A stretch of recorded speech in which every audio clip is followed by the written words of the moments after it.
Hello, friends, and welcome to episode 1109 of the Juicebox podcast.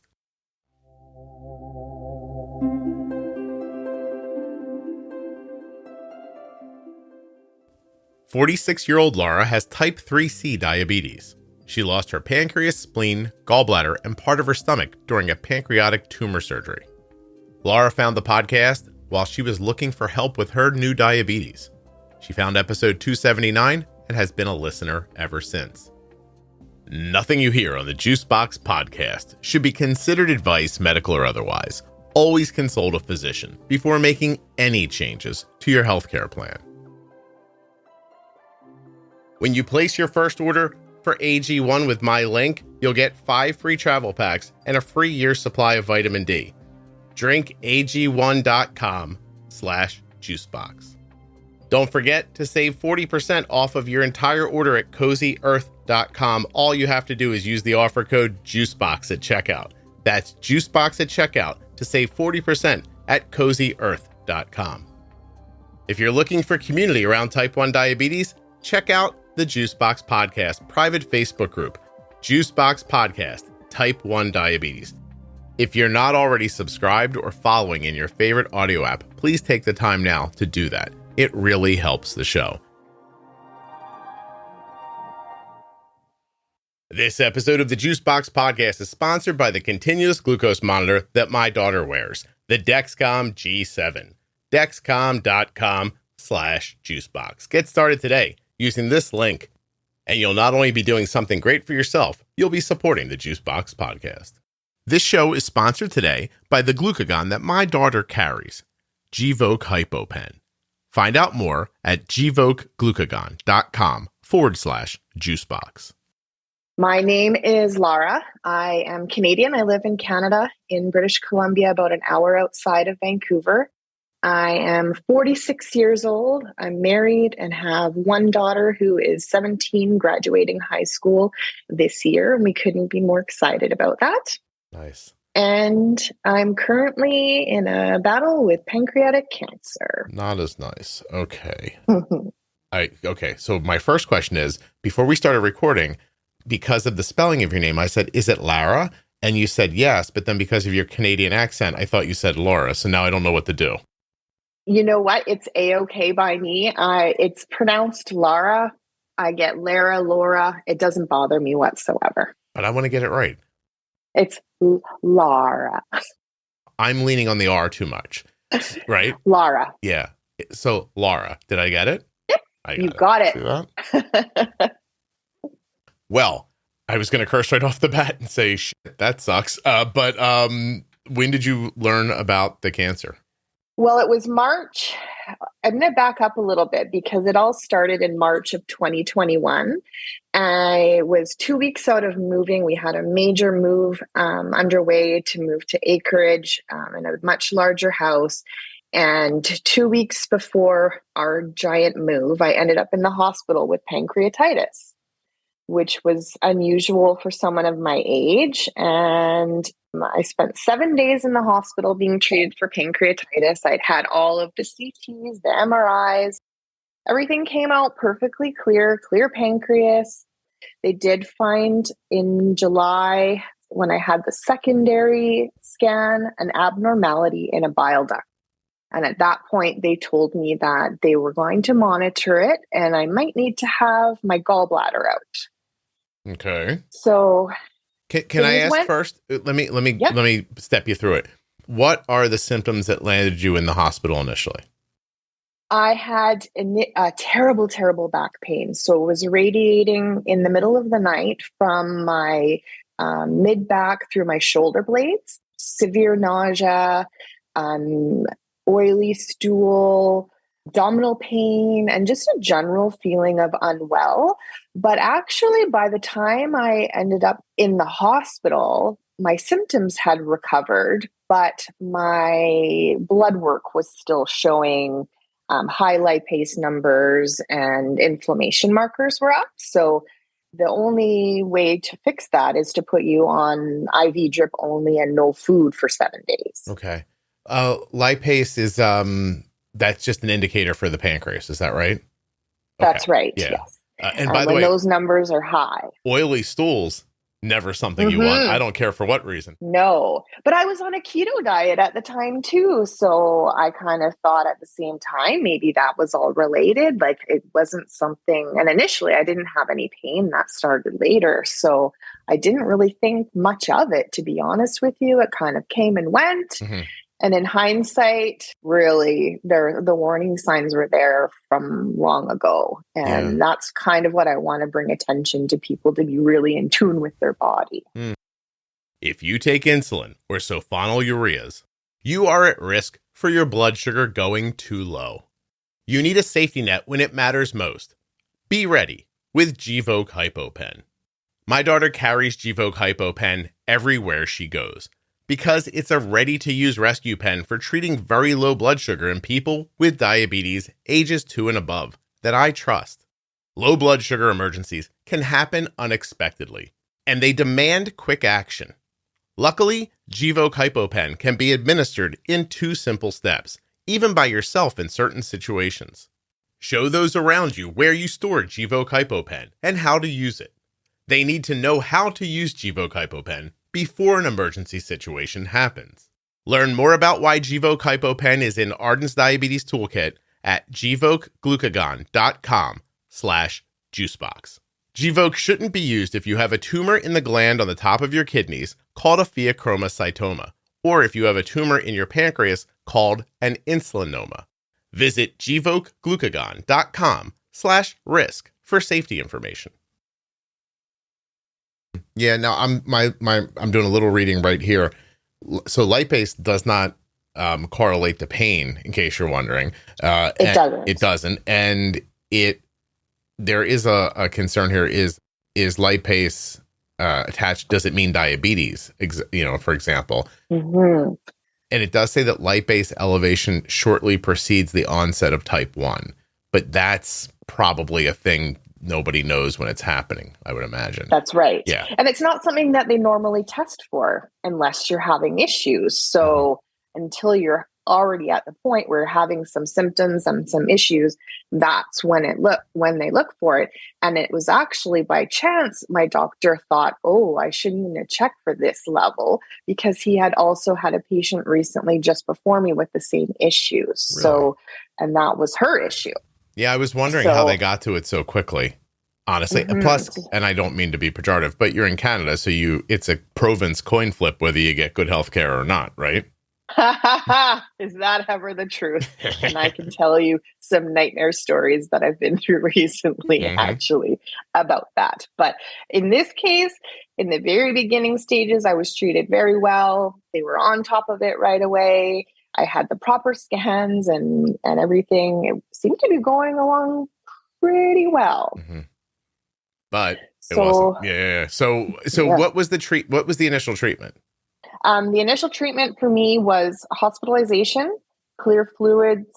After a few days, I was on only IV fluids because they put you on digestive rest. Mm-hmm. Is really the only way to get past that. And then by the time I left the hospital, I thought I was all good to go.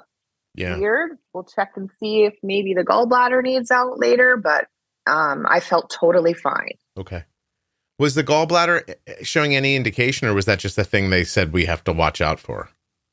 Gallbladder and pancreatitis go together very often. Mm-hmm. And because they found that abnormality in the bile duct, they were watching that. And that might have been the trigger where they would have pulled the gallbladder out if that hadn't resolved itself. And my last question is, when you said they scanned your pancreas, was that ultrasound? It was CT scan. CT. Okay. Thank you. Sorry. Go ahead. You left. You thought you were good to go. I'm sorry. Keep going. And then, so they said, come back in 6 months. And so that put it around February, my birthday of 2022. And I was feeling fine and well. They had scheduled me for the follow-up CT scan. And I was expecting at the very worst that I would have to have gallbladder surgery. No big deal. But I got a phone call after that initial scan in February of 2022, 2 days later, to come back in. And I knew at that point that I was in trouble. So at the second scan, they found a 1.4 millimeter mass on my pancreas. It was very, very small, very, very early. It had zero spread. There was no indication of any real seriousness at that point. They thought, no big deal. We can get in there really quick, get it out without having any spread. And I didn't have any symptoms. They thought this would be a curable thing for me. For clarity, you said it once, but I want to make sure I repeat it. The pain was gone, right? Pain was gone. I was totally fine. I was actually very annoyed that I had to go in for this scan because I had to take time out to do it. And it was a contrast dye one, which I didn't really like doing. And I thought to myself, well, I was fine. So why am I doing this? But I did my due diligence, and thank God I did, because it was a bad thing. Before we move forward, and you tell me about, what they decided to do, you mentioned this, but I want to dig into it for a second. You said hindsights, like, I don't know if you used those words, but I thought, like, were there hindsight symptoms where even for years before, did you have issues that you ignored or stuff that you like look back and go, oh, I think this was a thing? The only thing I would say that I should have paid more attention to was the symptoms from the pancreatitis, which was the oily stool. And I should have been on top of that. But with the keto diet, I thought maybe I'm just not digesting well, which clearly I wasn't, because there was issues there, and it was completely unrelated to the keto diet. But that also could have been something that triggered it as well. How long before and for how long did that occur before you got the lower back pain shooting to your shoulders? I would say several months. Okay. But not continually, off and on, not every day. So I didn't really think anything of it. And that was silly on my part. No, so honestly, Lara, probably not. You know what I mean? Like, because for every person who can say, I ignored this and it turned into cancer, there's a million people, you know what I mean, who are like, oh, I ignored it. Guess what? Everything was fine. So, I mean, don't beat yourself up. I guess that is the case. Yes. Yeah, don't beat yourself up. But at the same time, it's great to know what to look for. Also, I think it helps highlight that your pancreas has something to do with your digestion, and a lot of people don't know that. So, huge portion. Yeah, right. Yeah. Okay, so they see this little mass, and they're going to try to take it out. So what are next steps? Yeah. So the next steps are PET scan and biopsy. I had the referral to a hepatobiliary oncologist surgeon who was confident that this was going to be a curable thing for me, given that it was so small. So PET scan showed just this very same, actually it showed the same tumor, very small. It also lit up my thyroid, which I had a thyroid nodule. They said that was going to be okay. They would do a fine needle biopsy on that, but it would be unrelated to what I was dealing with pancreatic cancer. The biopsy was done, and it confirmed that we were dealing with invasive ductal adenocarcinoma, which is the worst kind of pancreatic cancer to have. Jesus. It spreads quickly and it's quite aggressive, but we were still confident that with the surgery and then 6 months of chemo after the surgery was done, that I would have the cure that we were looking for. So I went in very, very positive and confident that I was in good hands and that things would be a-okay. And I do want to say that this was all extra scary for me because 10 years ago, we lost my uncle to pancreatic cancer at 57. God. Really? Yeah. Yeah, I have to tell you, Lara, I don't know if people know this. I haven't said this in a while, but when I sit down to record, generally speaking, I don't really know what I'm doing. I don't pre-plan my conversations, and I don't really look at my calendar. So, you know how some people really want to know what the weather is before they go outside? I'm more of a wander outside and see what the weather's like person. And I do that with this too. And I just want to tell you up front, I don't want to slow you down, but if I pause, I lost my mom to cancer like in the last year, and I'm having a more difficult time with this than I thought I would, So That's okay. I don't want to stop you. We're definitely having this conversation, but at some point I'm going to cry today, just so you know. Like, let's just put You know that out what? there And I now. likely will too. And Okay. that's A-okay. Okay. Good. As long as we're both expecting it. Yes. Yeah. It took me by surprise a second ago. And I was like, I don't feel right. Why do I not feel right? It gets ya. Everyone's got all the hope in the world. Did you get a feeling like they really thought that, or that they were just being positive? The Dexcom G7 is sponsoring this episode of the Juicebox podcast, and it features a lightning fast 30-minute warm-up time. That's right. From the time you put on the Dexcom G7 till the time you're getting readings, 30 minutes. That's pretty great. It also has a 12-hour grace period, so you can swap your sensor when it's convenient for you. All of that on top of it being small, accurate, incredibly wearable, and light. These things, in my opinion, make the Dexcom G7 a no-brainer. The Dexcom G7 comes with way more than just this. Up to 10 people can follow you. You can use it with type 1, type 2, or gestational diabetes. It's covered by all sorts of insurances. And this might be the best part. It might be the best part. Alerts and alarms that are customizable so that you can be alerted at the levels that make sense to you. Dexcom.com/juicebox. Links in the show notes. Links at juiceboxpodcast.com to Dexcom and all the sponsors. When you use my links, you're supporting the production of the podcast and helping to keep it free and plentiful. No, I really did, because by all stretches of the imagination, this was found by accident. It was found so early. It was very small, almost at the point where it wouldn't even be something that would be detected. It has to be a certain size before it can be detected on scans. Mm-hmm. The cells can be caught in PET scan just floating around because they light up like they feed them sugar, and the cancer cells light up like a Christmas tree. Yeah. But the actual tumors need to be big enough to be able to be found. So this was just at the point, it was so small. Surgery, there was going to be a distal pancreatectomy, which means they would have taken half of the pancreas and my spleen, because those things are connected. Mm-hmm. And by all stretches of the imagination, they told me that the pancreas that was left over was going to take over the insulin production. And I wouldn't be a diabetic. I would be fully cured and just had to get through this hard road for, 6 months surgery, recovery, and then 6 months of chemo. So they started the chemo 6 months after the full surgery. Right. So you thought, I'm getting a surgery, not much is going to change other than I'm not going to have cancer anymore. And that's right. Yeah. Okay. So when did they tell you that's not what happened? Is it like right when you woke up, or how does that go? So my surgery was scheduled for March 28th of 2022. And on the 25th of March, I had my last CT scan before going into surgery, and I never saw the results of that.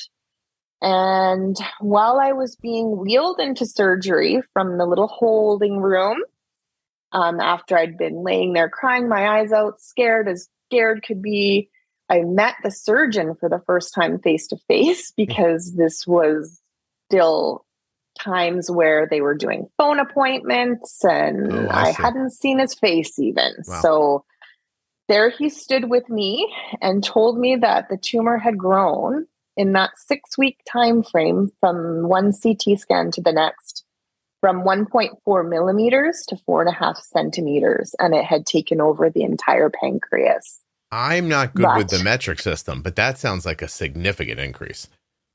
Significant is right.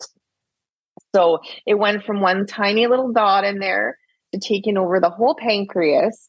And at that point, he said there still hadn't been any spread, but the likelihood that I was going to lose the entire pancreas was pretty probable. Yeah, for people like me who don't know the metric system, that's about a 40 times growth of the mass. Yes. Yeah, it grew by like 40 times its size in 6 weeks. That's right. Yeah, that's so aggressive. When they're saying invasive and aggressive, that it is.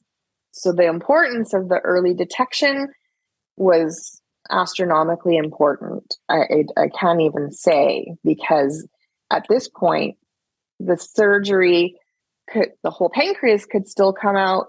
the cancer hadn't still spread at that point. So there was a silver lining to that, although I was completely unprepared for what I was going to find when I woke up. So yeah. It's like the opposite of Christmas. You got 2 gifts instead of 1. And usually they were like, hey, guess what? You have cancer and diabetes. Yes. You're like, I didn't have either of these things 5 minutes ago.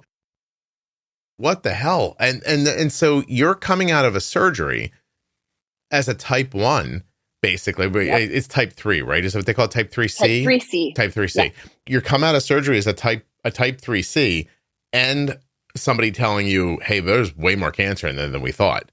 And that's all out of nowhere and so for all the crying you did before, how does it, you do a little more after, I imagine?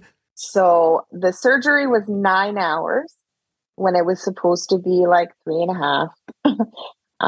So that alone was a huge undertaking. And when I got to the recovery room, it was very late. And that's when they told me that I had lost my whole pancreas. And I also awoke to nurses in sheer panic because they were unable to control my blood sugar. So they kept me in the recovery room because they got me on, at this point, insulin drip, which has to be done with 1-to-1 care. And they're worried about DKA at this point.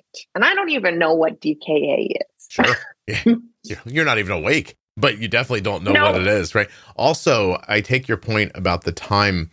I remember we dropped my mom at about 8 or 9 in the morning at the hospital during COVID. We couldn't even go with my like 70 at that point, 78-year-old mother, I think 78 or 79. We basically wheeled her through the front door, gave her a good running push and was like, good luck. And then had to leave, cause they wouldn't even let you come in with her. And that was frightening in and of itself. But the doctor said, I'll call, like my number was the one he was going to call after the surgery was over. And I'm not lying to you. It was like 7:30 at night when he finally called me. And he called to say, my assistant basically is still closing your mom up, but I'm done now. And I was like, wait, this was like, I just figured the schedule got messed up or they lost her. Like, seriously. Cause you couldn't, because we really did just kind of run through the door with the wheelchair and we're like, all right, mom, like, well, good luck. Yeah. And, like, I was like, maybe she's just sitting in a hallway somewhere, but instead it took the better part of the day to do what they ended up having to do for the same reason. Cause they got there and they were like, wow, there's more here than we expected. So, yeah. My family was completely unprepared because they were waiting at the hospital. And at some point they had to go home. And I remember my husband saying, yeah, we got the phone call. We were almost home. And it was way late at night when the surgeon called and told him, but I still hadn't spoken or seen any of my family. That sucks. And listening to these nurses in panic about these things that I don't know about. They're like, hey, we can't get our blood sugar under control. And you're like, well, that wasn't part of why I was here. Like, right. And then I don't even know what numbers mean at this point. Right. So my sugars were at 25 and I don't know what. Oh, I could tell you, but only after I go to a conversion chart on my website. I have a conversion chart saved on my phone from the Juicebox podcast. But, thank you. 20. Oh my God. 25. Wait, are you serious? Yeah. Yep. Oh, that's a 450 blood sugar. Yeah. Yeah. Okay. For hours, hours and hours and hours. And once they got them finally back down, I think it was about 1:30 in the morning is finally when I left recovery and then went up to the ward. But I had asked to call my mom because I just wanted my mom. I just, as you do, I just needed her. And so I had the phone call with her. Completely out of it, totally confused and very angry. Yeah, and angry for a Canadian. What does that even mean? Were you saying darn it? Oh, I can get super angry. I always tell people, you don't know about Canadians. So people always say there's not as much gun violence in Canada. I was like, but they love to stab each other. So don't go giving them too much credit. And I also hear we're very sweary. So. Well, I know for sure in bars, you're very stabby. So, because we can't get guns here, right? Well, I assume that's why it's happening. Yes. Yep. wow, you reached for your mom. Like you skipped Yeah. right over. I don't mean this in a bad way. I honestly don't. But when you thought I need help, you didn't go to your husband. You went to your mother. I went to my mom, and I always do, especially with the medical stuff, because she understands more. My husband's a little bit more of a stress case when it comes to all of these things. Mm-hmm. And I knew that he had my daughter with him, and I kind of didn't want to get her involved at this point before I'd even figured things out. And I think you always just, I do just reach for my mom. I just think that this highlights a mother's instinct on your part, because if I was in trouble, I would drag everybody into my horror immediately. I'd be like, can't believe you people left. It's like, I need everyone back here. I want a vigil. There should be candles, crying. I actually cry in shifts. So every time I look up, I see somebody sad. No, I went total opposite. I went into like recluse mode. I didn't want to see anybody at all. Yeah. Did you think you were going to die? When does that occur to you the first time? The first time it occurred to me that I might die was when I first got the first report that I had pancreatic cancer, because I mean, the Google tells you no one comes out of it. Yeah. And so I tried really hard, and I did, probably to my dismay. Actually, in the end, I stayed off the Google, and I stayed off all of the Facebook groups for pancreatic cancer, because it was all nothing but doom and gloom. And I wanted to stay positive, because I knew mindset had something to do with it. And I felt that I was in good hands, and that I should trust the people that were dealing with me in my situation, and not the random strangers that have had a myriad of different experiences, some good, some terrible. Right. And I didn't know where I was going to fit into all of that. I hear you. So I didn't do a whole lot. You don't want to jump into somebody else's story and put it on yourself when maybe you're not in the same position they're in. Yes. Yeah. And especially since so many of those stories are not good. Right. It was not a safe place when I was learning a whole new life at the same time. Yeah. Yeah. You make yourself crazy, I would imagine. Totally. Yeah. So, okay. So you're kind of locked down. You got your mom. Does your mom say anything valuable, or is it all just a lot of love? It's just a lot of love, because at this point she didn't know what was going to be valuable to say, other than it was going to be okay, and that she would be there every step of the way, which she has been, holding my hand every step of the way along this whole journey. She's not left my side. Yeah. And has been an amazing support for all of us, my family included. So we couldn't have done any of this without her. Did she get off the phone with you and latch up the dogs, take a big cut of whale blubber, and head right to you on her sled? Or did she stay where she was? That's how you guys get around, right? That's right. Yeah. Right. Yeah. So she was there early the next morning. So at 1 a.m, I ended up back in my room, which was nice. I had a private room, which doesn't happen very often here in Canada. They're usually a 4-bed ward room. And given the nature of what I was going through, I appreciated that time where I was just alone and not having other patients in the room. But she was there, and you almost had to kick her out to leave at the end of the day. So I spent 9 full days in the hospital recovering from the surgery. The next day after the surgery, they'd sent in the first endocrinologist that I was to meet. And I sent her out the door as fast as she came in, because I knew immediately she wasn't going to be a fit for me. How come? She came in so bubbly and squealing with her hair in a high ponytail. And she's talking to me like, life is good. We have insulin. And she was so trying to be this bubbly, positive person. And I'm like, I like the facts. I don't need no like fluffy stuff. Tell me where it is at. Like, tell me what I need to know, what I need to do. You and Arden might get along really well, because I like that the most despicable part of her was her high ponytail. I just couldn't deal with her. And she came in, she gave me a meter. She gave me and left the nurses a Basaglar pen. That's how that went down. You know what I was really surprised by earlier in your story? You can't be the first person to go into surgery and come out without a pancreas. Why were the nurses so thrown off by it in post-op? Because obviously you're not a person using basal insulin when you went in. So you have no insulin at all. Like your body's like devoid of insulin. And so yep. I'm not a doctor, Lara. I just want to be clear. And if you took a person and handed them to me and said, hey, I just took this person's pancreas out, my brain would go, well, we have to get basal insulin going right now. I don't know why that's difficult. like, you know what I mean? You know what? I don't either, but I do know that they don't do these surgeries very often. And I am one of the few that it does happen, because normally these things are found too late for this to make a difference. Yeah. So, they don't do the removal because it's over by before it starts. That's right. Yeah. No, yeah. So that part I get, but when you are in that one-to-one care recovery room, I mean, surely you've had diabetics through there before. You know how to deal with the one-to-one and the IV drip of insulin, but they were shocked and didn't know what to do.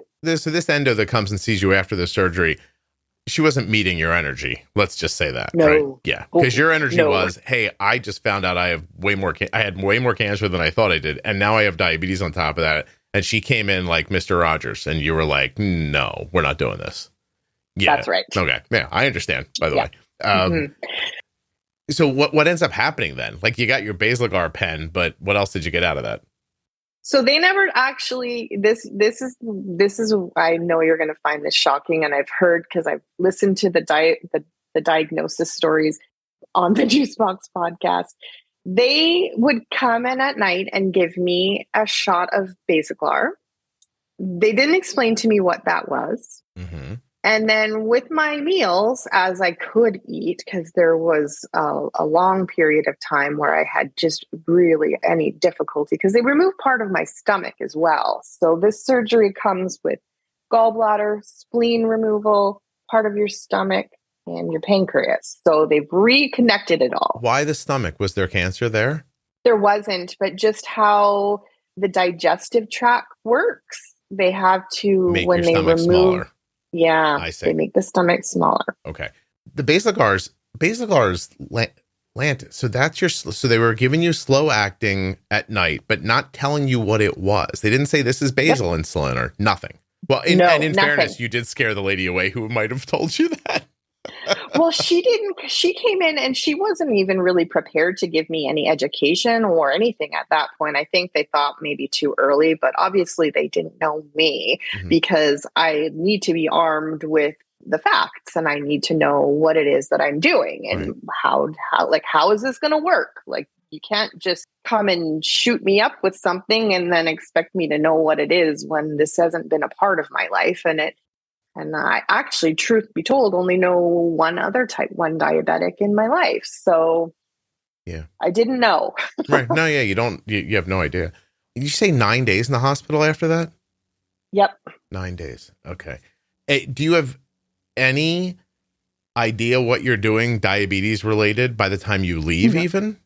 One night, I'm going to tell you this because no one told me anything about diabetes. They would come in, they would give me, when I would eat, they would give me a shot of insulin with my meal. They would give me the Basaglar at night, but they didn't explain to me like how much or what would happen or whatever. And I remember one night not knowing anything, and I didn't feel well. And if you know me, I have to be near death to press that nurse call button because I just can't stand it. And it was in the middle of the night, and I thought, I'm going to annoy all these people. At this point, I was in a 4-bedroom, and I was sweating and shaking, and I felt like I was running out of time.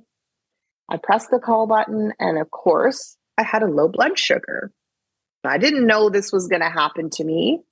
They didn't tell me. They said, oh, you have low blood sugar. Drink this juice. Okay. But they didn't tell me this would keep happening either. You just thought like, oh, they probably just got it wrong this one time. This will never happen again. Yeah. They didn't tell me this was going to be a regular, almost daily occurrence for me. It's so difficult to be prepared for the first time anything happens. And this is going to sound disconnected for a second, but I have a fairly healthy life overall. Like I'm a pretty robust person. We were cleaning the other day. My wife and I did the very adult thing of cleaning our house one Saturday and just, spent the entire day cleaning stuff. And I'm a boy. So she's downstairs doing what she's doing. I just take bleach and cut it with water, put it in a spray bottle and just like douse everything, wipe it down and like, hey, look, it's clean. And by the way, works great. But I was cleaning in a corner. And this is going to sound ridiculous, but there's a toilet in the corner and a corner in the corner. And so I sprayed down the toilet and I sprayed down the floor. And then I walked away and came back. And I was in a room, obviously, with a fan that was drawing the air up from the ground. And I turned back around to kind of go down onto my knees into the space to, wipe everything up and do everything I was going to do. And I think between the ceiling fan running and how much I had sprayed, I just bent down and took in a bunch of bleach in through like a breath. And I felt it hit the back of my throat and then started going down my esophagus. Like, I don't know how air works, but it was going down through my chest. And as it was going down, like I couldn't breathe. And I've never been in that situation before. And so I'm wearing rubber gloves. I'm holding stuff. I have earphones in my ears. Like, you know what I mean? Like, and I'm like, ooh. And I'm like, okay, I need to get, like, I feel like I should drink something. It's the only thought I have.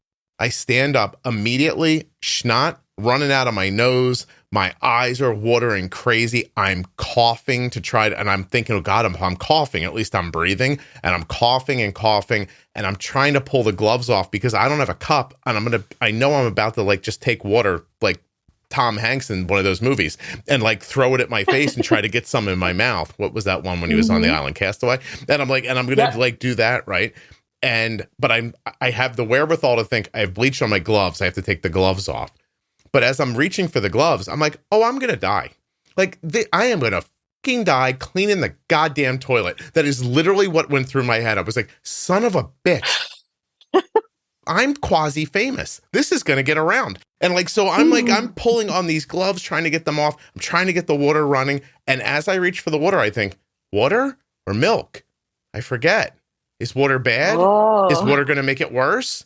And then I just had the thought, I was like, whatever, I got to clear it. Like, so I just started like shoveling water at my face. I got one good breath and I was like, need help. So I start heading through the house to get to Kelly. And I'm like going down the stairs. I'm like, like hacking up. Like it felt like a lung was coming out. But we've been married forever, so she fucking ignores me all the time. So like I'm coming down the stairs. And I'm like, Kel, help. She goes, what's going on? And I'm like, all I want to say is, you son of a bitch. Like, what's going on? I'm dying. Look at me. Like, right. And I'm like, blah, blah, blah. So now I'm like running through the kitchen, trying to get a glass so I can force down as much liquid as I can in between breaths and having that real panicked feeling like my brain's going to shut off because I don't have enough oxygen.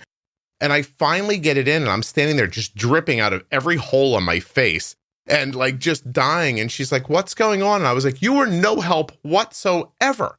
And I'm like, so, oh God. I was like, I was counting on you and you just stared at me. But my point in telling the story, besides Lara, let's be honest, it's funny. But besides telling it for that story, I was thrust into a situation I'd never been in before around my health, and I barely held myself together. And I think I was I was in real trouble. And then she got put into a situation she had never been in before, and she kind of like just froze. And so I'm picturing you a couple of days shy of learning that, all this just happened with my pancreas and all this other stuff. You get a low blood sugar. You must have been me standing at the sink. You must have been like, I don't know what is happening or what I'm supposed to do. Yeah, it never happened to me before in my life. And I wasn't expecting it. Didn't know it was a thing for me. And I didn't know how to deal with it. But drink this juice. Yeah. Everything will be fine. Lara, let me just say this. If more of you would click on the links for the advertisers, I could probably afford to hire a cleaner to come through once a month and do a deep clean on the bathroom. I will share it all. Yeah, I mean, you guys could probably save my life by supporting the advertisers better. I'm not a person who pays to have things done around my house. Like even my neighbors, like somebody's cutting their lawn. I'm like, can you just cut your own lawn? And she's like, I'm 60. And I'm like, just get out there and do it. You'll be fine. I'm kidding. But I mean, if the podcast got big enough, I would get somebody to clean the bathroom. Just so you all know, you could save my life by supporting the sponsors. It's an important thing. Well, for me, Lara, because I obviously don't know enough to like dilute the bleach better before I use it. Oh boy. I basically all these lessons we learned. Yeah, I basically atomized bleach and then like sucked it up. So anyway, I'm an idiot. But anyway, okay. And by the way, what am I complaining to you? You have fucking cancer. So Yep. Yeah, we haven't gotten to the truly horrific part of your story yet. Okay, so you're low blood sugar, they get you back up. Does that make you think not even like this could happen again? You're not even at that yet. Yeah. Because I didn't know. Like I honestly hadn't a clue because really at this point, nothing had been explained to me.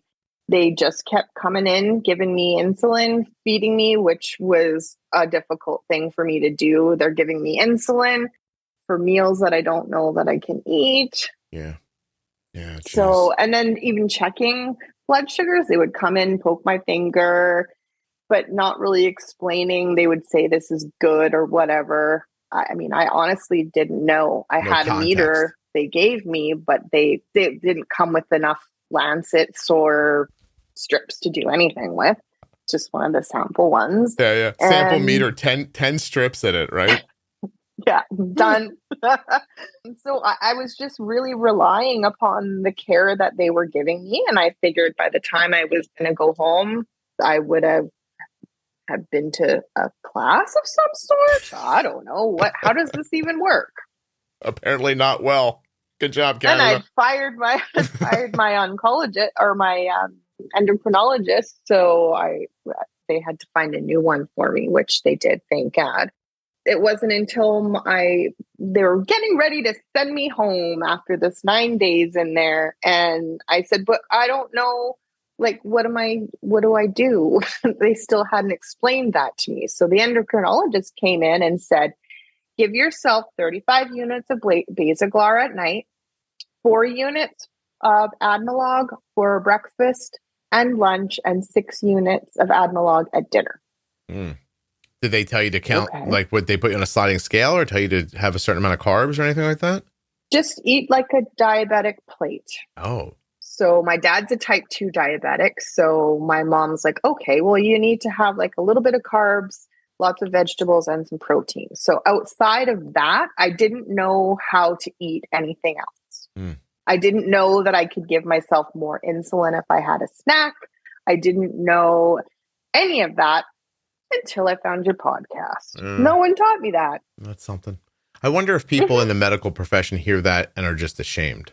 Well, they should be, because it is such a huge thing, and it is something that can, as you know, kill you in a second, or send you into DKA if you're not careful with taking enough insulin at the right time. Brutal. I'm assuming you're struggling along with this because these meals were probably not properly covered by insulin at all. I mean, who even knows if that was the right amount of basal for you, right? Who knows? Because 35, may I ask how much you weigh?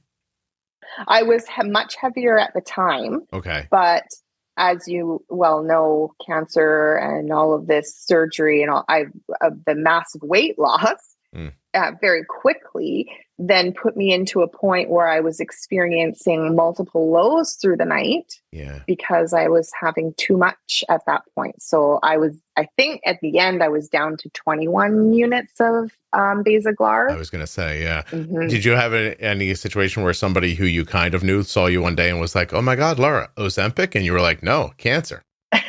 Pretty much. Yeah. I kept it all very quiet. Actually, I didn't tell anybody what was going on until I started chemo. Actually, I didn't let anyone in. I was in such a terrible state of mind. I didn't let any other than my very close circle. No one knew what I was going through.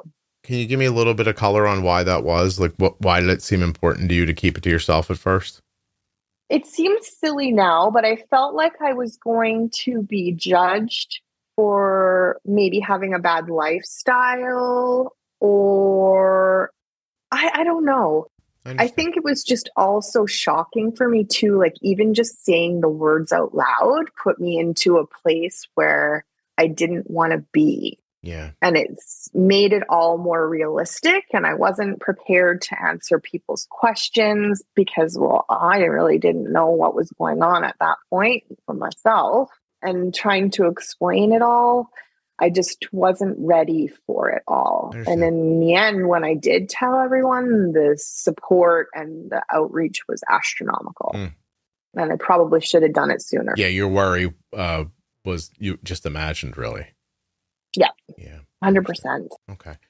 So when I left the hospital with my 1 Basaglar pen and had to stop at the diabetes educator on the way home from the hospital, where she gave me a sample of the Freestyle Libre, a little schooling on how to inject, where to inject. And then I stopped at the pharmacy for my Admelog pens, which I didn't have, needles, digestive enzymes, which is another something I have to take every day with everything I put in my mouth. Yeah. Which ones do you use? I use BioCase. Okay. I use pure encapsulations, but I don't need it every time. But I obviously don't have the same issue you do. I might not even have an issue. I don't even know. I just know it helps. That's all that's important. Yeah. Honestly, like I had a slice of pizza yesterday and I put the pizza on the plate and then I thought, where are those little pills? And I popped 2 in my mouth. I went with 2 because cheese and grease and boom. I swear to you, I don't know that I ate pizza. Like any bloating or no bloating, no gas, no unpleasant trip to the bathroom, hours or days later, nothing like that. And it's all just from this little tiny freaking like thing. It's amazing. So, but you need it because they took your pancreas, which is a huge part in digestion. Yes. And with pancreatic enzymes, there is either it's a fine balance, too little or too much have the same effect. And trying to find that happy medium sometimes is just impossible. What's the effect? You get serous diarrhea. Yeah, that's what I thought you were going to say. Too much or too little, same situation. Yeah. Gotcha. Okay. Which is fun. Really, really fun. Yeah. Make you long for those oily stools. Right? I'll take that. Isn't it weird where you draw your lines? Gross. My life is full of grossness, let me tell you. That's what happens when you bring the inside outside. Yep. Yeah. Okay, so you've alluded to this a couple of times, but you really I haven't let you dig into it because I'm trying to be modest. But the podcast helped you with your diabetes care, like in totality. 100%. Like this is it. This is where you learned about it. Okay. 100%.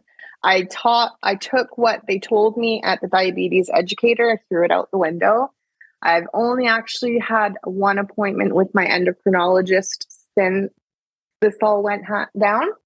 I managed myself and learned to be bold and brave with the insulin so that I wasn't getting the huge spikes that I had. But it was the episode where Jen, her name is Jen, she had a total pancreatectomy as well. She was actually my gateway in the Google search for finding like people like me. Wow. And that's how I found it and haven't stopped listening since. Let me tell you, I mentioned earlier that there's something I have to tell you, right? Mm-hmm. Yesterday, I mean, I have a fairly robust Facebook group, and I forget, I posted something yesterday, and a lot of times people use my threads just to find me, which is smart because tagging me at this point it's difficult. I have trouble seeing all my tags. She just asks out of nowhere, have you ever had somebody on with T3C? And I thought I definitely have. Like I thought of Jen right away. But then what I thought was, and I'm about to sit down with somebody who I think has it, because this was like literally like 2 hours ago that I saw this post, and I thought, and I had looked at I did brush my eyes over my calendar this morning, like as I was getting ready to sit down to do this. And so I'm like sitting here answering messages and at the same time setting up the file for you. And I open up my calendar to like put your name in the file, and I saw it. And then what struck me was it said, what's your connection to diabetes? And it said other. And I was like, other, what does that mean? And I scrolled and then I saw, I'm a pancreatic cancer survivor. And then I saw all your notes and I was like, huh. And so then I finished responding to the person online and I said, and ironically, I'm interviewing someone today, like who has it, like, you know, who has this situation. And that's incredibly odd because people do not ask me about it with any frequency. Timing is everything. Really insane, I thought. So, yeah. So, okay. So you found Jen's, which is, hers is just called type 3C, right? Let me see if I can find I think it says Jen has no pancreas. Oh, yeah. I do name things like a 4-year-old. Hold on a second. It's not my fault. I was not well educated. I was not well educated. I don't have a lot of big words at my disposal. Let's see. Yeah, let me see if I can find it. I'll tell people what episode it is. Okay, what do we got here? Pre-owned pancreas, owner of a useless pancreas, 2 artificial pancreas studies. You too can build an artificial pancreas. Kelly's bionic pancreas. Wait, was that not it? Was pancreas not in the word? In the title? I thought it was. Hold on. Jen had a pancreatectomy. That's it. Episode 279. There it is, if you want to hear that. Oh, that was years ago. Oh my God, I've been doing this forever. How about that? 2019. Okay. Well, then it was about time we had somebody else on to share their story. So that's really, it's great of you to do. You mentioned before we started recording today that this is out of your wheelhouse, like being on the podcast, but you just wanted to help other people. I do. I have an innate desire to help people. It's just who I am. And I think that with this platform and the things that I've gone through, there is a lot of help or support or hope or whatever can be offered. And for people that are going through this, that is everything. Yeah. So once the surgery's done and you kind of, you find the podcast and you figure out how to take care of your blood sugars and everything, what's the length of time it's been from, well, I guess first from the surgery? How long? It's March 2021 was the surgery. Is that right? It was March 2022. 2022, excuse me. Okay. So that's a year and more than a half ago for the surgery. And you did the 6 months of chemo. I did. At the end of chemo, you rang the bell. They told you were clean, the whole thing? The whole 9 yards. Yep. Totally clean. Scans were clean. There was no sign of cancer. And because I didn't do my research and I stayed off the Google, I didn't realize that this is something that recurs even. Like they told me my margins were clear. Everything was good. They took 32 lymph nodes as well. They were all clear. So after the 6 months of really strong chemo, which also that chemo, I will tell you, is infused in sugar water over 46 hours, which is good for diabetic. You had to bolus for chemo? Bolus chemo. And they said, try and keep your sugars at 10. Okay, well, 16 to 22 was the average over those 3 days of chemo. Hey, did you get the bone pain after chemo? Yes. Yeah. Did anything help it? I take like a Tylenol 3. Mostly it bothers me at nighttime. It gives me restless legs and the bone pain in my legs is pretty bad. So Tylenol codeine helps with that. Did they give you anything for the restless leg besides the codeine? No. And I've had restless legs for years off and on, but it just gets exacerbated like crazy on chemo nights. Chemo nights are impossible to sleep just from the jiggly legs and the pain. There's a medicine that helped my mom with the legs. I'll ask my brothers and see if I can get you an answer. Cool. Oh, shit. Lara, I'm sorry. Yeah. So I'm sorry. So you did the chemo and it was really aggressive and you're clean margins, but you didn't know that it has a likelihood of coming back. They didn't tell you? They didn't tell me this. There was zero discussion of reoccurrence. Yeah. They told my mom, like, this is an aggressive cancer you have, but it's here in your ovaries and we're going to take all that out. Like my mom got a whole hysterectomy, right? So we're going to take all that out and you're clean and blah, blah, blah. And, but then nobody really said anything about like, but it could come back. And it was crazy because ovarian cancer eventually takes my mom, but she didn't have ovaries anymore. So if you're a layperson, you think that doesn't make sense. Like, you know what I mean? Like, how could I have finger cancer if my fingers are gone? But turns out you can. Right. So are they tracking you? Did you get markers or symptoms? How did you know that there was a recurrence? So in July, I had my first scheduled follow-up. So the plan for me was to do scans and blood work every 6 months for 3 years, and then yearly after that for 2 years. So July was my first 6-month follow-up. And because of our beautiful free medical system here in Canada, my CT scan that should have occurred in July actually wasn't scheduled until the end of September. But I went for the blood work, and they were tracking my CA19-9 tumor marker. Yeah. And when I got that result, because we can check those lab results on yourself, I was sitting at home that day I had this test done, and my tumor marker came back at 1,823, and normal is under 27. Then they gave you a scan. They couldn't find any masses, but they tell you we're going to track the marker and we're going to go back to chemo. Is that about the plan? So they put in a request to get the scan done in a stat manner. And I ended up having to pay for a private PET scan because I couldn't get one done in a timely manner here. And I was going to have to drive 4 hours to get it. And I don't know if you know this, that with a PET scan, you have to be off all insulin for 6 hours before a PET scan. Oh. And when you are insulin dependent, that's a feat in itself. It has to be below 10. Your sugars have to be below 10. But without insulin. Without insulin. So do you just starve yourself? Yes, pretty much. So I did it, but I thought driving 4 hours to do that, I wasn't going to do it. So we paid to have a private PET scan done, which showed spread. So I have no pancreas, but the pancreatic cancer cells were showing on my liver, kidneys, and lymph nodes. But there was 3 masses that they could see on my liver. So they could see masses already. How long ago was this? This was in July. 4 months ago. Yeah.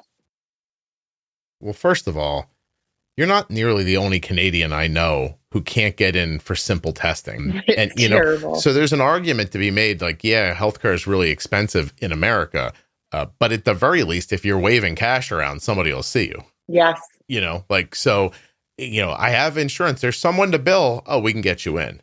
But in Canada, I think I know this to be true from people's personal experiences. They basically, it's whoever's going to die first is at the top of the list. So that's right. Right. So you could have a problem that isn't, imminent, and you could end up waiting a year or more to get treatment for it. And that's not uncommon from what I understand.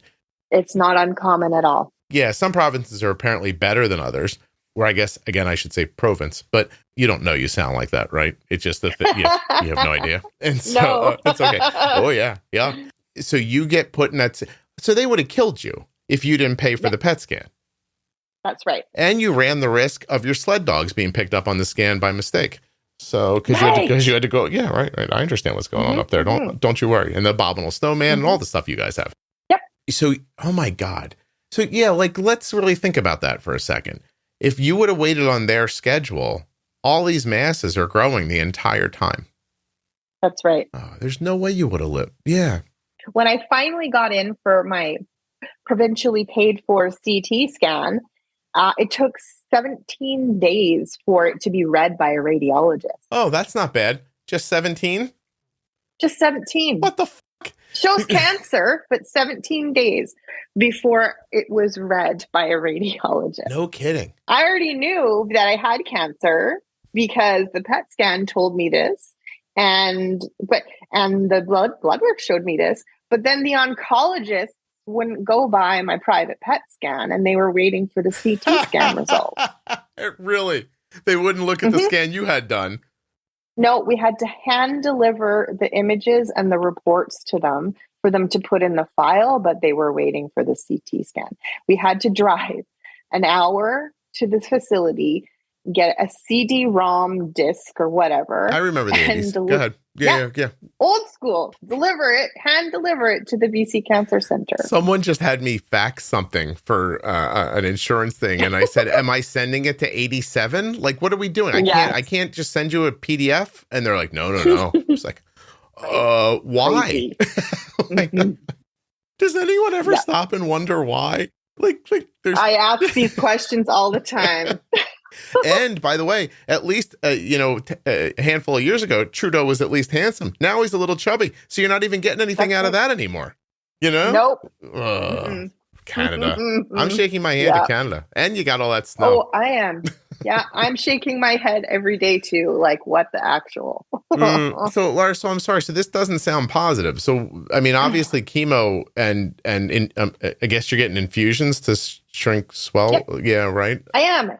So I've opted for a few things, and I do have some positivity to talk about because I am doing very, very well. So I have started on gemcitabine Abraxane combination chemo, which is different from the first chemo. They told me that the first time the cancer cells have already seen this drug or these drugs. It was a 4-dose combination. And they're still here. So I opted to try something different, which is not the first line treatment. It's the second line. So it is working well for me. My recent scans show that there is delineation, there is shrinkage, there is no evidence in the kidneys any longer. Oh, wow. The liver masses, the 3 of them, they are shrinking and delineated. So I'm also, along with what I'm doing, the chemo, I'm doing high-dose vitamin C infusions and hyperthermia treatments, along with a million supplements through a naturopath. Are you doing cold plunge or are you just walking outside? I'm actually, the hyperthermia is not cold plunging, although I have considered it. I haven't done it yet. I'm a little bit of a chicken. Lara, you have cancer. I don't think there's anything left to be afraid of. True. Yeah. The hyperthermia is where they heat the tumor. So cancer can't live anything over 40 degrees. Oh, so, you said hyper, not hypo. I'm sorry. Hyper. Okay. Yeah, that's okay.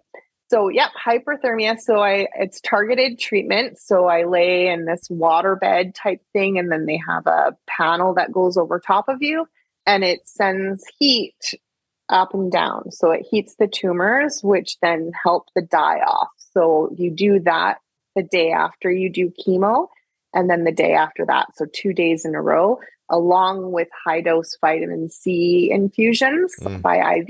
And this is being provided by Canada, or you're... No, I was going to say, you're paying for this yourself, right? Yeah, it's $655 for one treatment. Jesus. So I did cry, expensive. In case you're wondering. When you said the tumors were shrinking, it made me cry. You got me. Thank you. Yeah. So I've been told that 1/3 of pancreatic cancer patients don't respond to treatment. 1/3 respond moderately. 1/3 respond well. And I am in the third of that third that are responding exceptionally well. Oh, good for you. That's lovely. And I have So I'm determined. Well, and maybe I have an answer for you. My brother sent me the answer. So ropinirole, but it's commonly known as Requip. And it's a Parkinson's and restless leg drug. So perfect. REQUIP. Okay, I'm going to look into that. I'll ask about that because it's brutal. We tried a number of different things to help my mom. My mom was like, was doing some like drugs at the, for the restless leg and the bone pain at one point. And we just kept pushing and Requip was one of the things that actually helped her. Cool. That's good to know. Yeah, I hope I like to hear that. Meanwhile, you're going to have to call a doctor, and they'll return your call in 17 days. And then you'll mention that you heard it on a podcast. They'll say, I'm sorry, we have to do our own testing. And then they'll give you an appointment for 9 years from now. And your leg should stop shaking about the time that you die of natural causes in your 90s. So that'll be perfect. Yeah. Oh, you got this Canadian medical system down pat. But it's free. I know, right? You know why it's free? Because it sucks. It's not worth any money. Yeah. Yeah, you should live here because people still bring up Canada. They're like, oh, it's free in Canada. I'm like, have you ever spoken to a Canadian? Oh, the Americans, especially with pancreatic cancer, are so far ahead of the game and standards of care. It's unbelievable the things that can happen down there in these big medical centers. If I was rich, man, I would be down there and I'd be getting a nano knife surgery and you name it. I would get it all. I mean, there's no doubt in varying degrees of everything that the luck of the draw of where you're born and how much money is in somebody's pocket is a lot to do with the kind of care you get. And you can whine and complain all you want that it's unfair, but that's how the world works, and it's what it is. So that really is something. Advocate. That's all you can do. Yeah, you got to keep arguing. That's for sure. I have found recently, Jenny and I are doing a series that is aimed at doctors.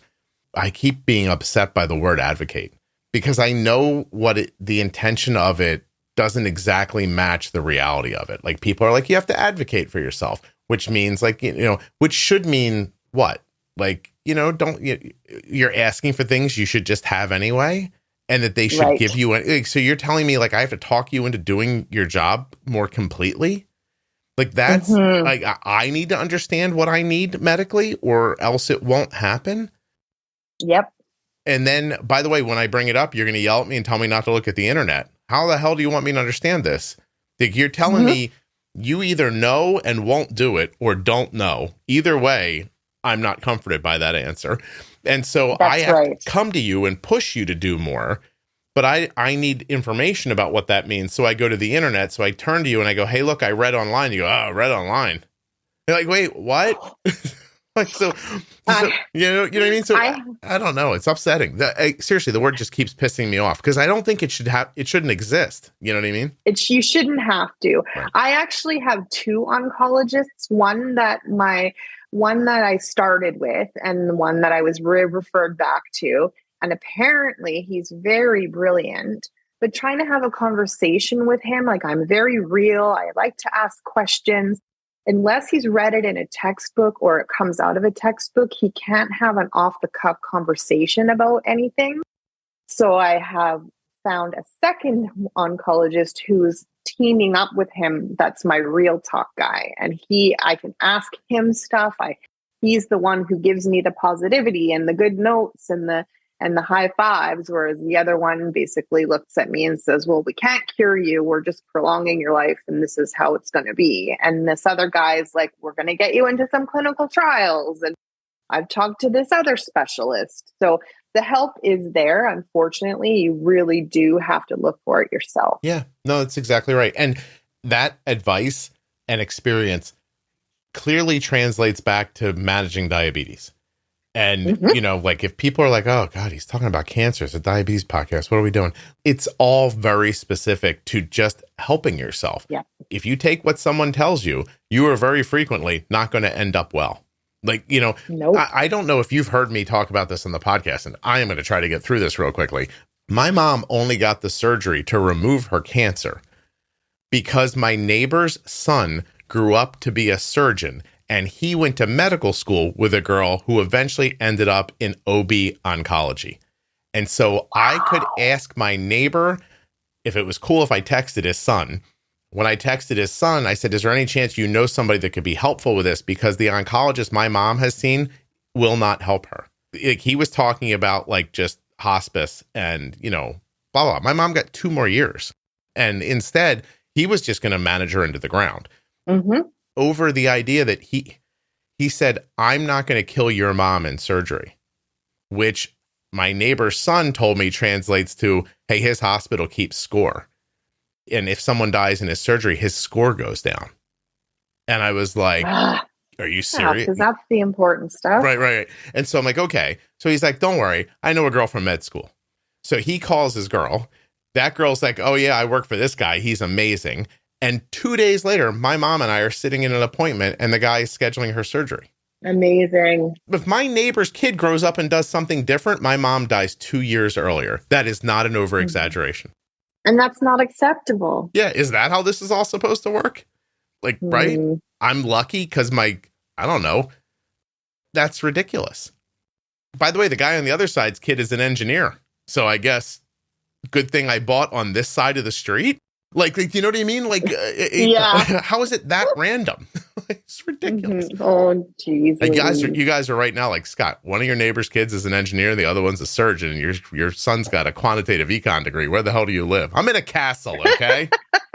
A castle. Yes. The freaking point is, what the hell? Yeah. I have fought my way through everything. I have fought for myself. And even when it comes down to diabetic technology, like they made me wait a year before I could get the Omnipod.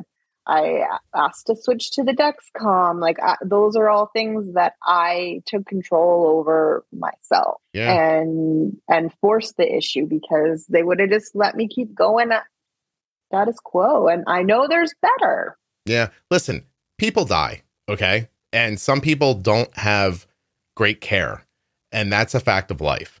But what you need to understand is that the people you're talking to, they try very hard to see you as a person, but honestly, you're a drop in a stream. Yep. And when you look at a stream, you don't see droplets of water, you see water rushing by. And so if you want to be treated like a special drop, you need to take care of yourself, because everyone else is just at work doing their best.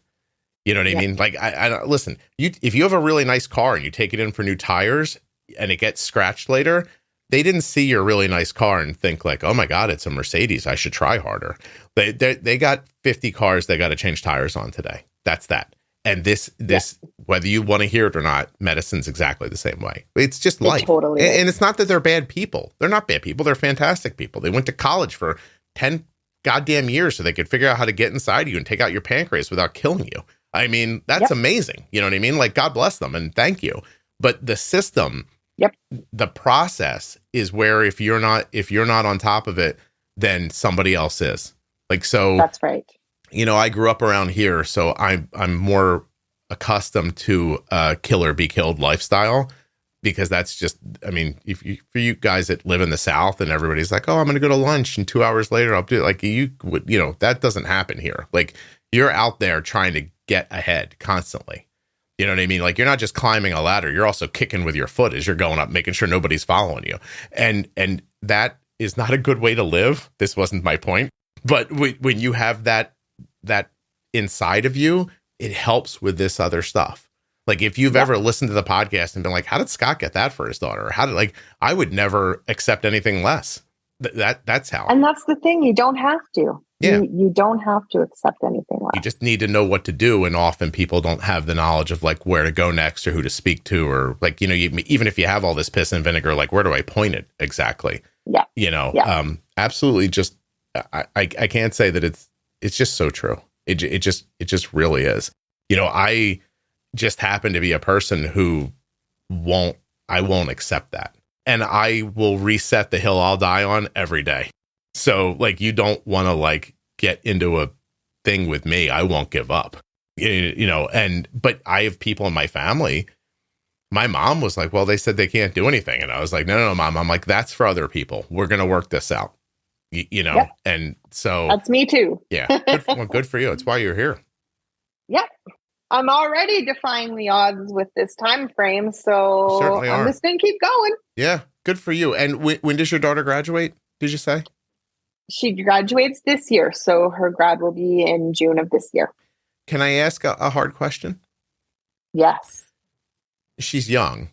So obviously you and your husband have had private conversations, but when do you bring your child into it and say, look, mommy's fighting, we're doing all these things, this is what's going right, but we should have a conversation about the things I haven't said to you yet that you might need to know, especially a person like you who knows the value of talking to their mother, even in their mid 40s.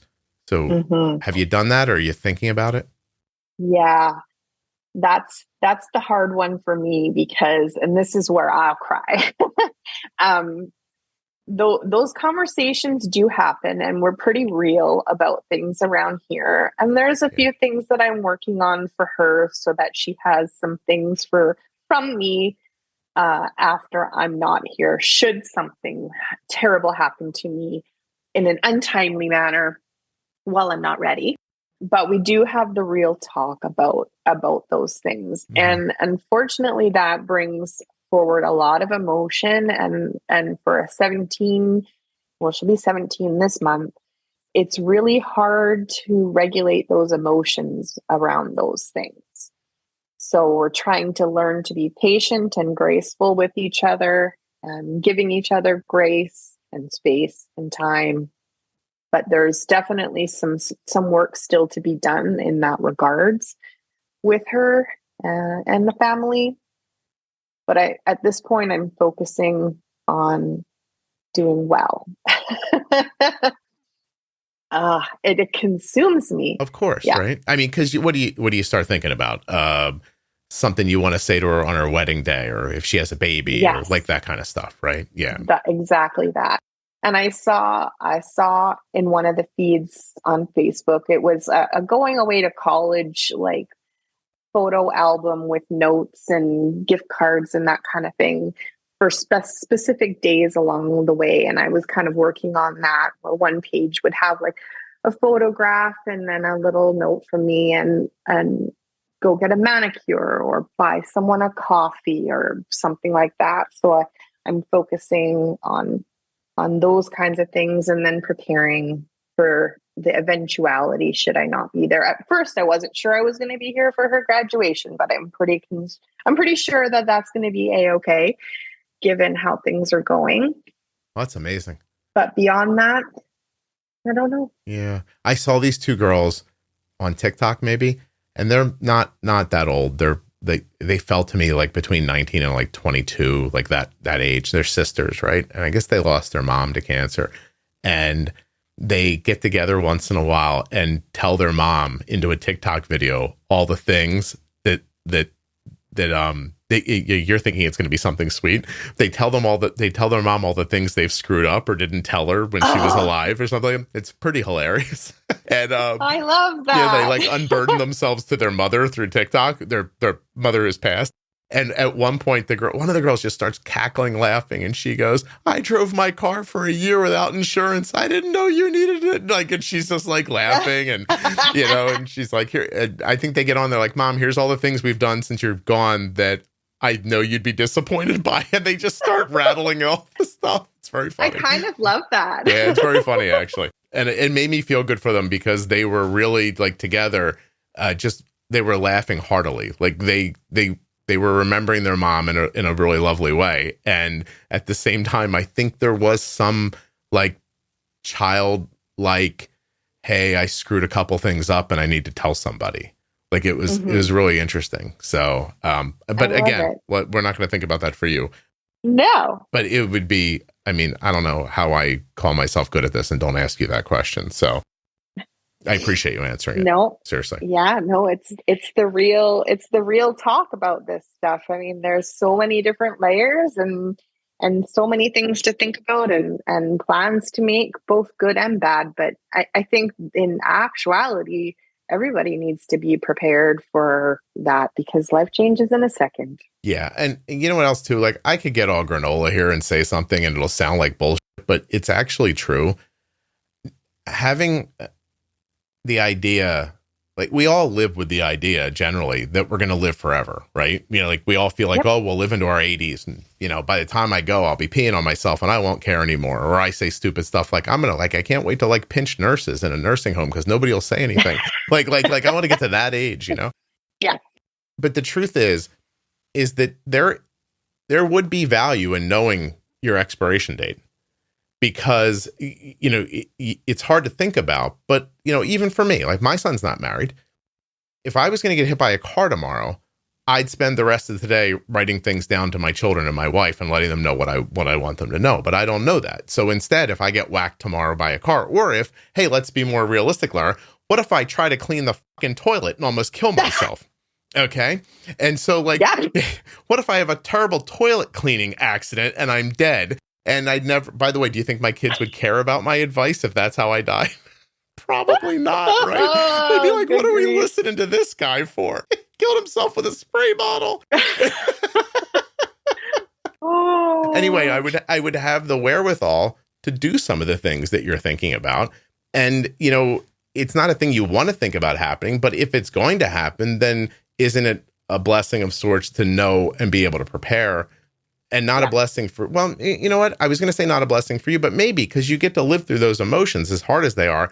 But then, 5-10 years from now, your daughter gets to have your thoughts with her, and so I don't know. And there's that's an argument the important to be made. part of it all. Yeah, there's an argument to be made. Like what you're trying to do is you're trying to complete your contract as a parent, even if you're not going to be able to stay for the entire employment, basically. That's right. Yeah. Yep. That's a good way to look at it. Yeah, of course it is. It's easy to say, of course, for me, as I do not currently have cancer. But for you, I just think as the person talking to you and listening to you, that makes sense to me. Yeah. So, yeah. Well, you have such a good attitude. Can I ask that my last question is, how are you maintaining this good attitude? Well, are you on the Canadian weed? Is that what's going on? No, I think if you asked me before, I was quite a very pessimistic person, but I quickly learned that this is not a time for pessimism, because I'm just simply not ready. And I know that I subscribe now to the thoughts that what you put out there, you be specific about, you keep your attitude positive, even when it's not. Some days I fake it and some days I don't, but I have an immense support system. I have so much support from family and friends that has helped a great deal. And I think honestly, I've had to take a mind switch and change. I had to. Yeah. Otherwise I wasn't going to be getting out of bed every day, and I wasn't going to be putting in the effort to get dressed. And it was in those early stages, I realized that I was going to go downhill very, very quickly if I didn't turn that around. Right. So it's something I work at every day, and I try to keep myself out of the news and surround myself with positive stories. Yeah, I bet you cancer really makes you stop caring about global warming pretty quick, huh? Pretty quick. Yeah. You're like, who are they going to vote in? And you're like, don't care. Don't care. What's going on in the world? I really don't know. I can just focus on myself. Yeah, my situation just changed. I don't care what you do. That's fine. Oh, you discovered a new plant, did you? Don't care. Yeah. Well, that's me. I know you came on to help other people, but I'm going to end by thanking you for doing something kind for me, which you don't know that you did.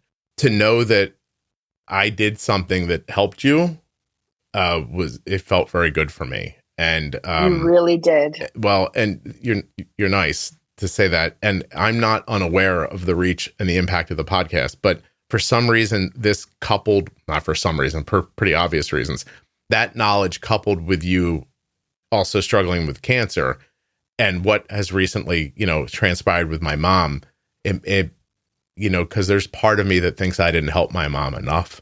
And I know that's not trust me, like intellectually, I understand that's not true. But emotionally, it feels like I could have made a couple better decisions along the way, or zigged when we zagged or something like that. Or, I was listening to this thing the other day. I learned about this supplement that helps with your blood pressure. And my mom couldn't take her infusions after chemo because her blood pressure was too high. And I thought, I wonder if this supplement would have brought her blood pressure down, and then she could have kept taking the infusions that were going to keep away the ovarian cancer, and would she have lived longer? And that's a really unreasonable thing to think. So I don't consciously think it. I want to be clear. I'm not sitting around beating myself up about that. Yeah. But emotionally, it hurts. And when you said what you said, you emotionally made me feel better. I thought this lady has this struggle, and I made this thing, and it made it better for her. It didn't fix it, but it made it better. And anyway, so you made me feel good. I appreciate it. I'm so glad. I really enjoy the podcast. I shared it with others. I don't know. I think there's value in it for a lot of people. Yep. I also defy other people to make a 90-minute podcast about pancreatic cancer where you laugh and curse as much as we did. I thought we had a good time. We did. We did. I really did. I did enjoy it. Well, thank you so much for doing this. If you hold on for just 1 second, I'd like to talk to you after we're done recording. Yeah, you bet. Thanks.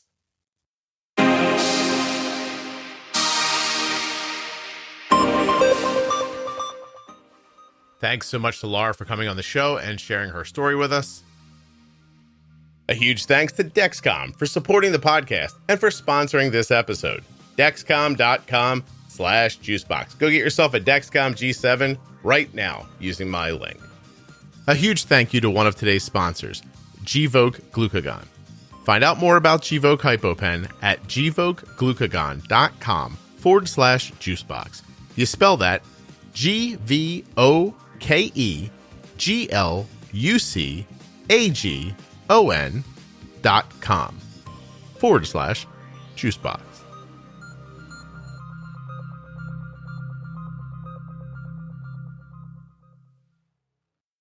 If you're looking for community around type 1 diabetes, check out the Juicebox Podcast private Facebook group, Juicebox Podcast, Type 1 Diabetes. But everybody is welcome. Type 1, Type 2, gestational, loved ones, it doesn't matter to me. If you're impacted by diabetes and you're looking for support, comfort, or community, check out Juicebox Podcast, Type 1 Diabetes on Facebook. The episode you just heard was professionally edited by Wrong Way Recording. WrongWayRecording.com. If you're not already subscribed or following in your favorite audio app, please take the time now to do that. It really helps the show. And get those automatic downloads set up so you never miss an episode. Thank you so much for listening. I'll be back very soon with another episode of the Juicebox Podcast.